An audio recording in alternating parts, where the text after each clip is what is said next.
Very good evening. I'm Lisa Broom with the Cbc Evening News. In what tourism officials are calling another record year for visitor arrivals, cruise passengers disembarking at the Bridgetown port will now be greeted by several newly renovated facilities. This follows the unveiling of 4 major projects commissioned by the port and tourism officials. Sharika Griffith reports. When the Bridgetown port was constructed in 1961, sugar was king. The facility was therefore built to export some 200 tons of sugar on an annual basis. Fast forward to the present, where tourism is now the main foreign exchange earner for Barbados, necessitating another change at the facility. What we have attempted to do as a government is to try the best we can to how we can make sensible adjustments to make the facility more relevant to Barbados and Barbados needs.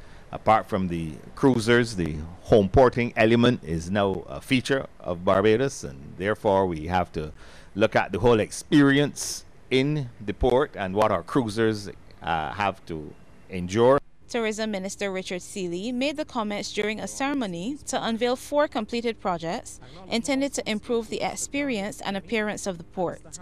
The first was the demolition and subsequent rebuilding of the port's new main gate. This project was completed on time and within its $1.4 million budget. Features of the new main gate include improved security, as well as a lunchroom for staff and a holding cell. The second project was the rededication of the newly renovated bus shelter, which will be the meeting point for tour operators and visitors who book island tours. The new police outpost was also officially declared open on this occasion. Attorney General and Minister of Home Affairs Adriel Brathwaite says this facility is one of several projects to improve accommodation for police officers. We have embarked on a very ambitious program in terms of refurbishing and constructing new facilities for police officers. Just this morning I addressed the Barbados Police Association, and whilst in the process of my address I realized how much we had done in this pretty difficult environment. Even the massive passenger vessel, the MV Britannia, could not deny the brilliance of the 8 colorful murals which now adorn the walls of Shed 3. They were dedicated to late artist and former tug operator Fielding Babb, who died in February after he was commissioned to paint one of the murals. That mural was completed by the 7 other artists. Captain of the ship David Pembridge lauded the initiative, which he says will give visitors a vision of the culture and heritage of Barbados. So, without them even going ashore and taking a photo shoot, they know what you're all about. They have a great idea of what you're about. And it's just something extra special for this particular part of the quayside. I would hope that you might continue it down in the future to the other sheds as well, because the whole thing needs to be bright and cheerful, just like the people of Barbados. So thank you very much. When the port was constructed in 1961, Barbados welcomed some 24,000 cruise passengers. This year, that figure is predicted to be 833,000. Sharika Griffith, Cbc News.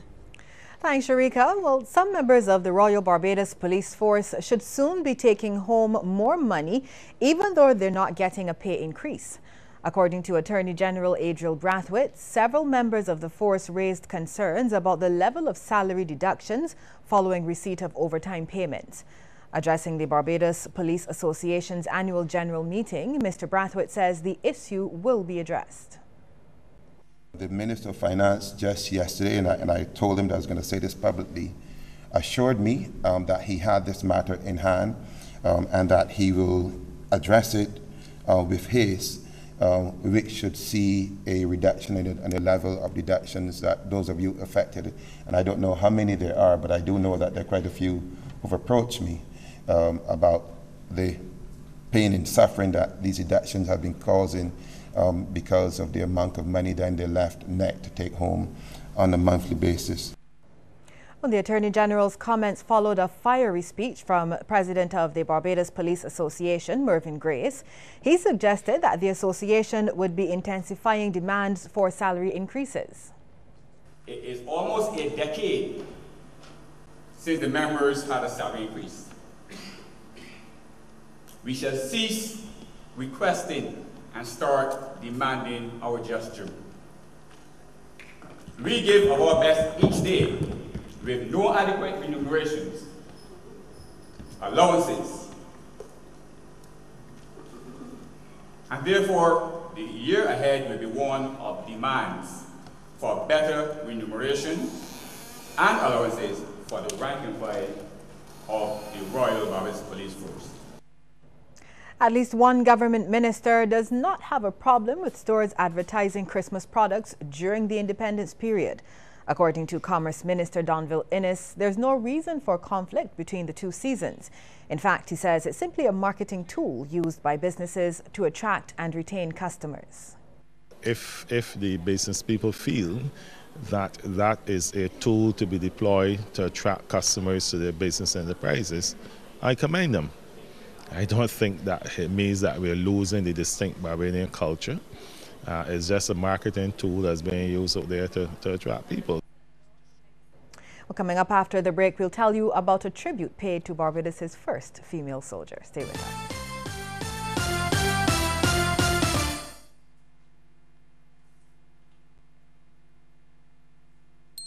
Barbados, this November 29th. Get ready for Barbados is Music Volume 2. Be at the Garfield Sobers Gymnasium to witness the Big Bad Splash Band. 4D people featuring Peter Brand, Magnet Man, and Jaco. Special guest appearance by Nikita, Alex Gay, Cheyenne, and Waki. DJs Malcolm X and the X-Clan, DMZ, and the Chihuahua Businessman. November 29th, Sir Garfield Sobers Complex. Barbados is Music. Be there.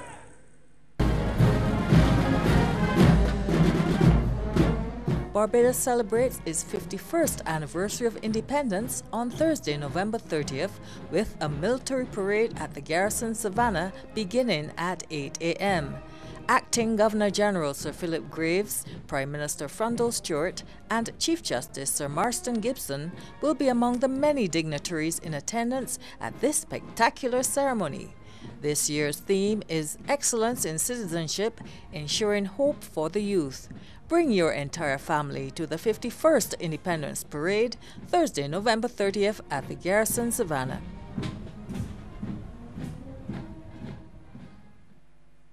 Tick tock, tick tock.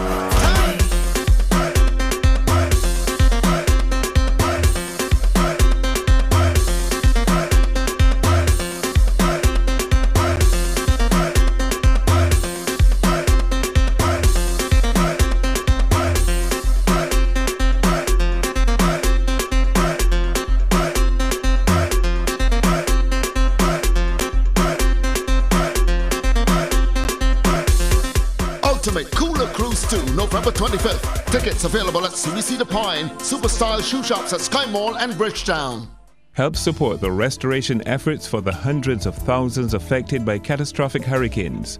Donate to the Red Cross Hurricane Relief account at any branch of the following: CIBC First Caribbean, account number 10011633436.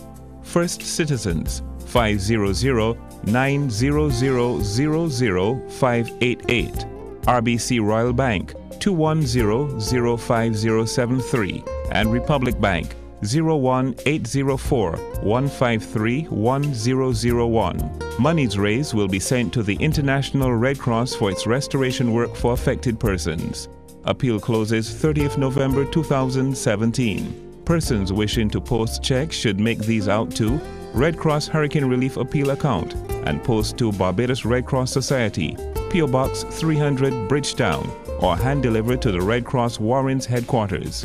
The Barbados Red Cross and commercial banks, on behalf of the victims of catastrophic hurricanes, thank all persons and businesses for their contributions.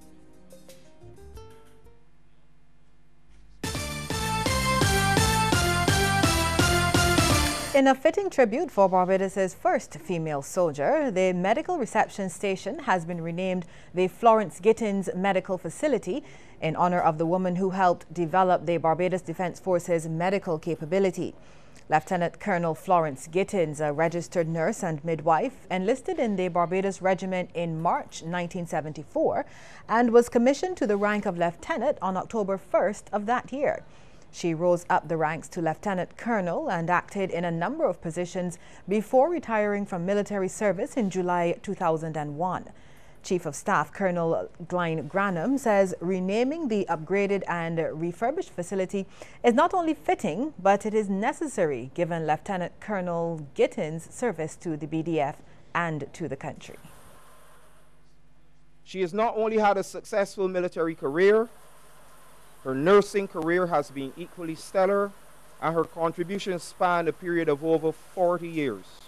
It includes training and bringing up many an officer, many an enlisted rank, like myself, and honing professional skills, professional work ethics, to being true servants of our nation.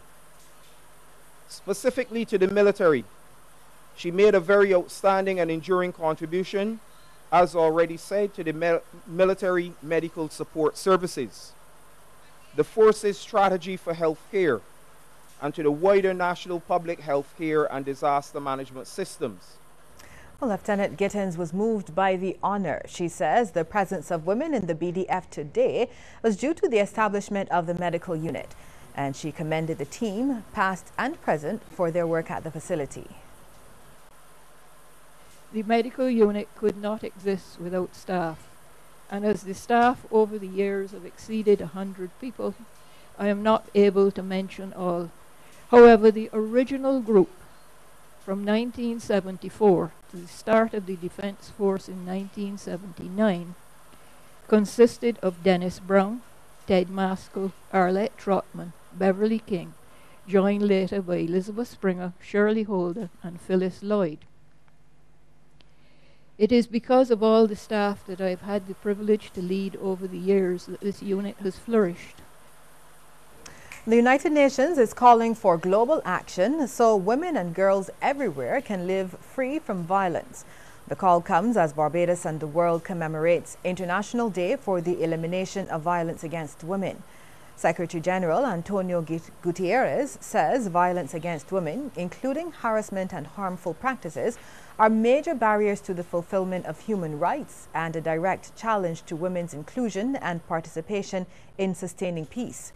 He stresses that without tackling it, the world will never fulfill the 2030 Agenda for Sustainable Development.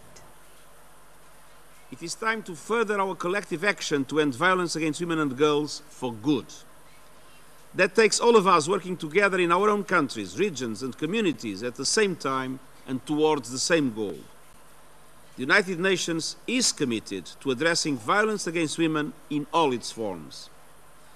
First, the UN Trust Fund to End Violence Against Women has been funding civil society organizations for 20 years. And it has successfully awarded $129 million to 463 initiatives across 139 countries and territories. Second, we recently launched the Spotlight Initiative, a large-scale effort by the UN and the European Union to eliminate all forms of violence against women. And today also signals the start of the 16 days of activism against gender-based violence campaign. So from today until December 10th, Human Rights Day, the time will be used to galvanize action to end violence against women and girls around the world. Well, politics were put aside when the Democratic Labour Party opened its doors to members of the public for its third annual fair. There were several stalls with plenty of food, clothing and household items for sale. According to Treasurer Sandra Ford, the event, which took place at the party's George Street headquarters, was meant to bring Barbadians, young and old, together. It's called a free, fun facts fair, and the purpose of this fair is really it's an annual event actually, and it's to get all persons, young and old, together to celebrate in a fun event. And the reason why we're using a free facts fair, and the word facts, is because we're just, if you want to say, we are trailing on from our facts event that we had, this fact series that we had during the course of the year, where we were explaining to Barbados what we have done over the last 9 years or so. The sports news is just ahead. Sean Green is standing by with those details.